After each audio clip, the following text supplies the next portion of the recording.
अदिति के पिताजी बहुत बुरी तरह घबरा जाते हैं। वो अदिति के चेहरे पर एक मायूसी देखते हैं और दोनों से कहते हैं, अदिति अपने दोस्त के साथ अंदर आओ। अदिति के चेहरे पर डर के भाव साफ नजर आ रहे हैं, लेकिन राहुल उसे हिम्मत देता है और कहता है, अदिति अंदर चलो। अगर इस दुनिया में कोई है जो हमें समझ सकता है तो वो केवल हमारे पेरेंट्स हैं। चलो। राहुल के समझाने पर अदिति घर के अंदर धीमे धीमे कदमों से प्रवेश करती है और राहुल भी उसके पीछे पीछे अंदर आता है। अदिति के पिताजी राहुल को बैठने का इशारा करते हैं और राहुल अदिति को सोफे पर बैठाकर खुद भी बैठ जाता है। अदिति और राहुल के चेहरे के भाव देखकर अदिति के पिता कांतिलाल शर्मा अदिति के पास एक कुर्सी लेकर बैठ जाते हैं और अदिति से घबराते हुए कहते हैं, अदिति क्या बात है बेटा, क्या हो गया? तुम बहुत मायूस लग रही हो। मैंने तुम्हें कभी ऐसे नहीं देखा है। आज तक जिस लड़की ने अपने पापा के सामने किसी लड़के का जिक्र भी नहीं किया, आज वो एक लड़के को रात के वक्त घर लेकर आई है। बताओ बेटा, क्या बात है? अपने पिताजी के मुंह से यह सब बात सुनकर अदिति भावुक हो जाती है और रोते हुए सीधे अपने पापा के गले लग जाती है और कहती है, आई एम सॉरी पापा, आई एम रियली सॉरी। मुझे आपकी बात मान लेनी चाहिए थी। मुझे आज कॉलेज नहीं जाना चाहिए था। अगर मैं आपकी बात मान लेती तो आज ये सब नहीं होता। अदिति के पिताजी घबराते हुए पूछते हैं, ऐसा क्या हो गया अदिति? आज कॉलेज में ऐसा क्या हुआ अदिति? अदिति उनसे रोते हुए कहती है, पापा मैं आज कॉलेज तो गई थी, लेकिन वहां मैं एक लड़के से प्यार करती हूं। यह सुनते ही पिताजी की आंखों में आंसू आ जाते हैं, लेकिन वो कुछ कहते उससे पहले अदिति उन्हें एक सांस में सब कुछ कहना शुरू कर देती है। अदिति के एक एक बात बताने के साथ उसके पिताजी भी पूरी तरह टूटने लगते हैं और अदिति अपनी बात को खत्म करते हुए कहती है, पापा मैं अपनी जान देने वाली थी कि तभी राहुल ने आकर मुझे रोका और मेरी जान बचा ली। इसी ने मुझे कहा कि तुम्हें यह सारी बात अपने पापा को बता देनी चाहिए। आई एम सॉरी पापा, आई एम सॉरी। अदिति के ये सब कहने के बाद उसके पिताजी उसके गाल पर हाथ रखकर उसे समझाते हुए कहते हैं, अदिति तू रोना बंद कर। तू मेरी आंखों के सामने है, बस मेरे लिए यही सब कुछ है। और तू मुझसे वादा कर कि अब कभी तू खुद की जान देने के बारे में सोचेगी भी नहीं। अदिति अपने पापा के पैरों में गिर जाती है और कहती है, नहीं पापा, अब मैं आज के बाद आपसे कोई बात नहीं छुपाऊंगी और आप कहेंगे तो कॉलेज भी नहीं जाऊंगी। अदिति के पिता उसे उठाते हुए कहते हैं, कॉलेज क्यों नहीं जाएगी बेटा? कॉलेज जा, तो पढ़ाई कंटिन्यू रख। तेरे पास इतना अच्छा दोस्त है राहुल, इस घटना को तेरी जिंदगी के बीच में मत आने देना। अदिति अपने पापा से कहती है, आप ठीक कह रहे हैं पापा, लेकिन जब मैं कॉलेज में उन लड़कों को देखूंगी तो मेरे दिमाग से वो घटना कैसे निकलेगी और मैं उन्हें उनके किए के लिए कैसे माफ कर सकती हूं पापा? अदिति के इस सवाल पर उसके पापा भी एक पल के लिए अटक जाते हैं। वो राहुल की तरफ देखते हैं, तभी राहुल कहता है, अंकल सच तो यह है कि हमें उनके खिलाफ पुलिस कंप्लेंट करना चाहिए, लेकिन अदिति को पुलिस पर बिल्कुल विश्वास नहीं है और रॉकी ने अदिति का एक वीडियो भी बनाकर रखा है। और तो और वो अपने साथ अदिति के बॉयफ्रेंड उमेश को भी ले गया है। अगर हमने किसी भी तरह की एक्शन ली तो वो वीडियो को वायरल भी कर सकते हैं और उमेश की जान को भी खतरा हो सकता है। राहुल से ये सब बातें सुनकर अदिति के पिताजी भी थोड़ा घबरा जाते हैं और वो एक पल के लिए सोचने लग जाते हैं कि आगे क्या किया जाए। राहुल भी सोचने लगता है कि इस सिचुएशन में क्या किया जा सकता है कि तभी उसका ध्यान दीवार पर लगी एक पेंटिंग पर जाता है। वो पेंटिंग देखकर चौंक जाता है। वो अपनी जगह से उठता है और धीरे धीरे चलते हुए उस पेंटिंग के पास पहुंच जाता है। वो ध्यान से उस पेंटिंग को देखने लग जाता है और अचंभित होकर मन ही मन कहता है, ये तो वही पेंटिंग है जिसके बारे में मैंने आज किताब में पढ़ा था। वो उस पेंटिंग को देखता है तो उसका ध्यान पेंटिंग में बने उस शेर की तरफ जाता है जिसकी आंखें नीली रंग की हैं। वो इस अद्भुत पेंटिंग को देखकर उसी में खो जाता है। तभी दूर बैठे अदिति के पिता और अदिति का ध्यान राहुल की तरफ जाता है। वो दोनों राहुल के पास चलकर जाते हैं और अदिति राहुल से सवाल करती है, तुम इस पेंटिंग को इतना घूर के क्यों देख रहे हो राहुल? ऐसा क्या है इसमें? हम इतनी बड़ी मुसीबत में फंसे हैं और तुम इस पेंटिंग में डूबे हुए हो। अदिति के सवाल पर राहुल कोई जवाब नहीं देता और अदिति के पिता राहुल की तरफ देखकर अदिति से कहते हैं, लगता है तुम्हारा दोस्त किसी गहन चिंतन में खो गया है। ऐसा क्या देख लिया इसने इस पेंटिंग में? वो राहुल के कंधे पर हाथ रखते हुए कहते हैं, बेटा राहुल, कुछ कहोगे तुम? अदिति के पिता का स्पर्श महसूस होते ही राहुल अपने गहन विचारों से बाहर आता है और अदिति के पिता से पूछता है, अंकल ये पेंटिंग आपको कहां से मिली? अगर आप बुरा ना माने तो क्या मैं जान सकता हूं? राहुल की बात सुनकर अदिति के पिता तुरंत कहते हैं, बेटा ये पेंटिंग मुझे एक खास दोस्त ने दी थी।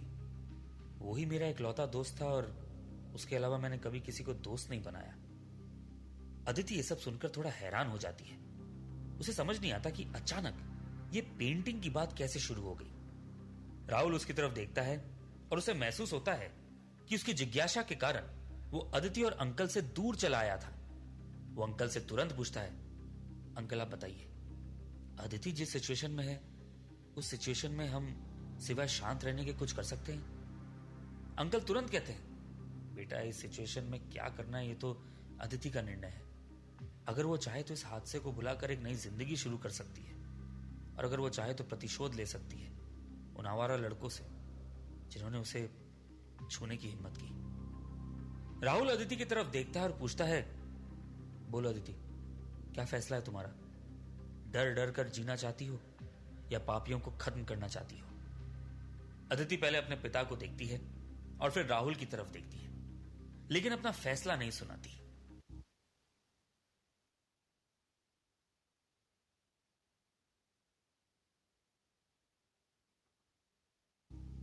रात का वक्त है। एक कमरे में जमीन पर एक प्लेट में एक रोटी रखी हुई है। तभी दरवाजा खुलने की आवाज आती है और एक हाथ उस दरवाजे से बाहर आता है। हाथ कांप रहा है और वो हाथ रोटी की उस प्लेट को अंदर ले लेता है। वो इंसान सिर्फ एक बात कहता है, अमर होना मनुष्य का सबसे बड़ा सपना है, लेकिन अमर होने के लिए एक बहुत बड़ा त्याग करना पड़ता है। क्या कोई कर सकता है इतना बड़ा त्याग? जहां एक और ये अनजान आदमी जो कि अमर होने की बातें कर रहा था वो कैद था, वहीं दूसरी ओर अदिति अपने पिता के सवाल पर एक पल के लिए सोचने लगती है कि वो क्या करे। राहुल और पिताजी उसकी तरफ देखते हैं। अदिति अपने पिता की तरफ देखकर कहती है, पापा, उन लोगों ने जो मेरे साथ किया है, उमेश के साथ किया है, उसके बाद मैं उन्हें कभी माफ नहीं कर सकती। लेकिन मैं ऐसा निर्णय कैसे ले सकती हूं जिससे हम सब कुछ खो दें? समझने की कोशिश कीजिए पापा, अगर रॉकी और उसकी गैंग को भनक भी लग गई कि हम उनसे बदला लेने का सोच रहे हैं तो वो मेरे उमेश को जान से मार देंगे। अदिति के ये सब कहते ही राहुल भी कहता है, और अंकल एक बात और है, उन लोगों के पास अदिति का एक वीडियो है। अदिति के साथ जो सब कुछ हुआ ये अभी तक केवल हम जानते हैं, लेकिन अगर हमने उनसे बदला लेने की कोशिश की और उन्हें इस बात की भनक लग गई तो आप जानते ही हैं क्या होगा। वो लोग तुरंत उस वीडियो को रिलीज कर देंगे सोशल मीडिया प्लेटफॉर्म्स पर, और उसके बाद जो होगा हम उसकी कल्पना भी नहीं कर सकते हैं। राहुल और अदिति की बात सुनकर अदिति के पिता कहते हैं, हाँ ये बात तो तुम दोनों बिल्कुल ठीक कह रहे हो, लेकिन कैसा हो कि हम उनसे बदला ले रहे हैं ये बात उन्हें पता ही ना चले। हम उन्हें उनके किए दंड भी दें लेकिन बाकी लोगों को यह बात समझ ही ना आए। अदिति के पिता की बात सुनकर राहुल तुरंत पूछता है, अंकल ऐसा कैसे संभव है कि हम किसी को मार दें और उस इंसान के आसपास के लोगों और पुलिस को कुछ खबर ही ना हो? अदिति भी पूछती है, पापा मुझे भी आपकी ये बात समझ नहीं आई। अगर ऐसा पॉसिबल है तो प्लीज बताइए वो रास्ता, मैं उन लोगों को रोते हुए चीखते हुए देखना चाहती हूं। अदिति के पिताजी तुरंत कहते हैं, देखो बेटा पॉसिबल है, लेकिन उसके लिए हम सबको बहुत मेहनत करनी होगी और खुद की जान को भी खतरे में डालना होगा। लेकिन अगर एक बार हम उस शस्त्र तक पहुंच गए तो हम किसी की भी जान ले सकते हैं और किसी को हम पर शक भी नहीं होगा। लेकिन उस शस्त्र को पाने और उस रहस्य को जानने से पहले तुम्हें मुझसे वादा करना होगा कि तुम इस युद्ध में पीछे नहीं हटोगे। तो ही मैं उस अद्भुत रहस्य के बारे में बता सकता हूं जिस रहस्य के बारे में आज की दुनिया में कोई नहीं जानता। अदिति और राहुल दोनों एक दूसरे की तरफ देखते हैं और दोनों सोचने लगते हैं। तभी अदिति के पिताजी कहते हैं, और याद रहे, इस प्रोसेस में तुमने कहीं भी कोई गलती की तो तुम्हारी मौत भी हो सकती है। अदिति के पिताजी के ये कहने के बाद राहुल और अदिति सोच में पड़ जाते हैं। लेकिन तभी राहुल कहता है, अंकल, मैं अपनी इस दोस्त अदिति के लिए जान भी देने के लिए तैयार हूं। मरना तो एक दिन सबने है, पर क्यों ना किसी एम के लिए अपनी जान दे दी जाए। राहुल के मुंह से ये शब्द सुनकर अदिति बहुत इमोशनल हो जाती है और वो कहती है, आई एम वेरी लकी जो मुझे तुम जैसा दोस्त मिला और इतने अच्छे पापा मिले जो अपनी बेटी के आत्मसम्मान के लिए एक इतना बड़ा युद्ध लड़ने के लिए तैयार हैं। और जब आप दोनों मेरे साथ हैं तो मैं दुनिया का हर युद्ध लड़ने के लिए तैयार हूं। अदिति के मुंह से ये शब्द सुनकर उसके पिताजी अपने कमरे में जाते हैं और वहां से एक ग्लास का चिराग लाते हैं। उनके हाथ में एक छोटा सा चाकू है। वो चाकू और चिराग राहुल और अदिति की आंखों के सामने रखते हैं और कहते हैं, अपना लहू देकर शपथ लो कि तुम अब इस युद्ध से पीछे नहीं हटोगे और उस शस्त्र को पाकर रहोगे। राहुल हाथ बढ़ाता है और अपनी उंगली काटकर उसमें से थोड़ा रक्त बहाता है। वो उस रक्त को चिराग के अंदर डाल देता है। अदिति भी ठीक वैसा ही करती है। वो दोनों देखते हैं कि वो रक्त सीधे उस शीशे के चिराग में जल के साथ मिल जाता है। अदिति के पिताजी तुरंत घर के सारे कमरों में जाते हैं और वहां की लाइट्स बंद कर देते हैं। उन्हें ऐसा करते हुए देखकर राहुल और अदिति सोच में पड़ जाते हैं कि ये क्या हो रहा है। अदिति अपने पिताजी से पूछती है, पापा ये आप क्या कर रहे हैं? हमें कुछ समझ नहीं आ रहा है। अदिति के पिताजी अदिति को शांत रहने का इशारा करते हैं। वो सामने रखा चिराग जिसमें अभी अभी अदिति और राहुल ने अपने रक्त की बूंदें डाली थी, उस चिराग को अपने हाथ में लेकर उस पर से हाथ फेरते हैं। उनके ऐसा करते ही राहुल और अदिति कमरे में इधर उधर देखने लगते हैं। तभी अदिति का ध्यान पिताजी के कमरे की तरफ जाता है और राहुल और अदिति ये देखकर पूरी तरह चौंक जाते हैं कि इस घोर अंधेरे में सिर्फ उसके पिताजी का कमरा चमक रहा है। वो दोनों धीरे धीरे चलते हुए उस कमरे की तरफ जाते हैं और तभी उनकी नजर कमरे की एक दीवार पर पड़ती है जिस पर बहुत सारी रोशनी है। वो दोनों इस अजीब रोशनी को देखकर चौंक जाते हैं और तभी कांतिलाल जी भी कमरे में प्रवेश करते हैं। उन तीनों के देखते ही देखते उस दीवार पर रोशनी से अपने आप एक किताब का आकार बनने लगता है और उस किताब का कवर दिखाई पड़ता है जिस पर एक हाथ बना हुआ है। अदिति और राहुल उस हाथ को देखकर चौंक जाते हैं और अदिति के पिता उससे कहते हैं, जाओ बेटा, इस रोशनी से बने हाथ पर अपना हाथ रख दो। यही तरीका है जिससे इस किताब को पाया जा सकता है। अगर तुम सफल हुई तो हमें उस शस्त्र तक पहुंचने का रहस्य मिल जाएगा, और अगर तुम आज असफल हुई तो हमें कई सालों तक इंतजार करना होगा फिर इस प्रकाश में किताब के प्रकट होने का। अदिति उस दीवार पर बनी उस प्रकाशमयी किताब की तरफ बढ़ती है। अदिति की आंखों के सामने दीवार पर रोशनी से किताब बनी हुई है और उस किताब के फ्रंट पेज पर एक हाथ का निशान बना हुआ है। अदिति अपना हाथ आगे बढ़ाती है और वो उस जगह पर हाथ रखने वाली है। राहुल और अदिति के पिताजी के चेहरे पर टेंशन के भाव साफ नजर आ रहे हैं, क्योंकि वो दोनों ये जानते हैं कि अगर रॉकी से बदला लेना है तो इस किताब का खुलना जरूरी है, और अगर आज ये किताब अनलॉक नहीं होती है तो फिर ये मौका उन्हें कई सालों बाद मिलेगा। अदिति भी घबराते हुए उस जगह पर हाथ रखती है। उसके हाथ रखते ही उसका हाथ वही दीवार पर चिपक जाता है। यह देखकर वो तीनों घबरा जाते हैं। अदिति उस दीवार की तरफ देख रही है ये जानने के लिए कि अगले पल क्या होगा, और तभी अचानक पूरे घर में रोशनी फैल जाती है। वो सफेद रोशनी इतनी तेज है कि इस रोशनी के कारण घर इतना चमक रहा है कि ऐसा लग रहा है मानो ये समय रात का नहीं दिन का ही हो। जोर से हवा चलने की आवाज आती है और घर का सामान भी इधर उधर गिरने लगता है। अदिति और राहुल दोनों अपनी आंखों पर हाथ रख लेते हैं और अदिति जोर से चिल्लाती है, पापा ये क्या हो रहा है? मुझे कुछ समझ में नहीं आ रहा है, कुछ नहीं दिखाई दे रहा है। ये सुनकर अदिति के पिता कहते हैं, डरने वाली कोई बात नहीं है बेटा, तुम्हें इस जादुई किताब ने स्वीकार कर लिया है। घर में फैली ये रोशनी इस बात का इशारा कर रही है। अब जल्दी ही ये रोशनी मिट जाएगी और वो जादुई किताब हमारे पास होगी। अदिति और राहुल अपनी आंखों पर हाथ रखे हुए हैं और वो इंतजार कर रहे हैं इस रोशनी के बंद हो जाने का, और तभी अचानक तूफान सी चल रही हवा बंद हो जाती है और धीरे धीरे वो रोशनी भी कमजोर होने लगती है। कमरे में वापस पहले सा अंधेरा हो जाता है।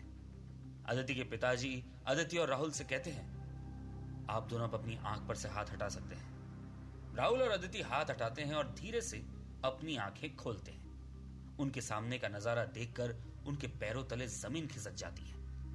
अदिति देखती है कि वो राहुल और उसके पिताजी उनके घर की छत पर खड़े हैं। अदिति घबराते हुए सवाल करती है, पापा, हम तो आपके कमरे में थे, तो हम छत पर कैसे आ गए? राहुल उस छत को अचंभे से देख रहा है। उसका चेहरा देखकर अदिति के पिताजी कहते हैं, रहस्यों के समुद्र में तुम दोनों का स्वागत है। यह सुनते ही अदिति और राहुल आश्चर्य से पूछते हैं, रहस्यों का समुद्र? पिताजी दोनों के पास आकर कहते हैं, हाँ, उस जादुई किताब ने अदिति को स्वीकार किया है और अब अदिति वो सब कुछ जान सकती है जो उस किताब में लिखा है।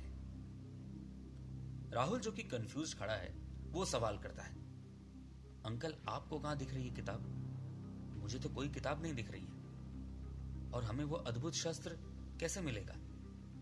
मुझे तो कुछ समझ नहीं आ रहा है। अदिति के पिताजी कहते हैं, कागज और पानी का रिश्ता बहुत विचित्र है। कभी पानी के अंदर किसी कागज को महफूज देखा है? अदिति के पिताजी का सवाल सुनकर राहुल तुरंत कहता है, अंकल, पानी में कागज गल जाएगा और उस पर लिखी स्याही मिट जाएगी। अदिति के पिताजी मुस्कुराते हुए जवाब देते हैं, नहीं बेटा, जादुई किताब को कोई तबाह नहीं कर सकता, ना जल, ना अग्नि और ना ही वायु। अदिति थोड़ा परेशान होकर कहती है, पापा प्लीज बताइए ना, कहां है वो किताब? मैं जल्द से जल्द उस किताब को पढ़कर उस शस्त्र को पाना चाहती हूं जिससे मैं रॉकी और उसकी गैंग को खात्मा कर सकूं। प्लीज बताइए ना। अदिति की बेचैनी देखकर अदिति के पिताजी अपना हाथ उठाते हैं और एक दिशा में इशारा करते हैं। अदिति और राहुल दोनों उस दिशा में देखते हैं और उन्हें उनकी छत पर पानी की एक टंकी नजर आती है।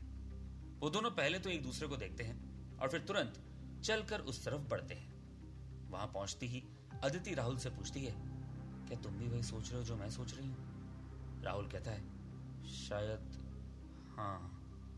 पीछे से अदिति के पिताजी की आवाज आती है, ज्यादा मत सोचो, टंकी को खोलकर देखो। अदिति अपने पापा की बात सुनकर टंकी के ढक्कन को खोलने लगती है और राहुल भी उसकी हेल्प करता है। वो दोनों जैसे ही टंकी का ढक्कन खोलते हैं, उनकी आंखें फटी की फटी रह जाती हैं। उनकी आंखों के सामने भरी हुई टंकी में नीचे की तरफ एक किताब रखी हुई है। वो दोनों पूरी तरह चौंक कर एक दूसरे को देखते हैं। तभी अदिति कहती है, राहुल, इस किताब को निकालो। राहुल उस किताब को निकालने के लिए टंकी में कदम रखता है, लेकिन वो जैसे ही किताब उठाने के लिए झुकता है, वो किताब को नहीं निकाल पाता। वो किताब अपनी जगह से हिलने का नाम ही नहीं लेती। राहुल अदिति से कहता है, अरे यार, वो किताब हिल भी नहीं रही है, ऐसा कैसे हो सकता है? अदिति भी सोच में पड़ जाती है और अपने पापा से सवाल करती है, पापा, ऐसा क्यों हो रहा है? अदिति के पिताजी कहते हैं, क्योंकि तुम इस किताब की हकदार हो, इसलिए तुम्हारे और तुम्हारे परिवार के अलावा कोई इस किताब को नहीं निकाल सकता। जब भी तुम किसी मुसीबत में पड़ोगी, तब यही किताब तुम्हारा मार्गदर्शन करेगी। लेकिन याद रहे, तुम्हारे और तुम्हारे परिवार के अलावा कोई इसे एक्सेस नहीं कर सकता। यह सुनते ही राहुल पानी से बाहर निकलता है और अदिति पानी की टंकी में उतरती है। वो झुकती है किताब को उठाने के लिए और बड़ी आसानी से उस किताब को उठाकर बाहर निकाल लेती है।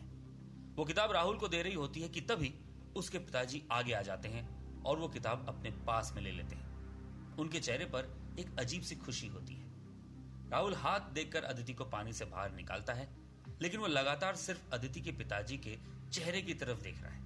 वो खुद से सवाल करता है, आखिर ऐसा भी क्या है इस किताब में जो अदिति के पिताजी से पाकर इतने खुश हो गए? क्या कुछ ऐसा है जिससे मैं और अदिति दोनों अनजान हैं? राहुल अदिति को टंकी से बाहर निकालता है, लेकिन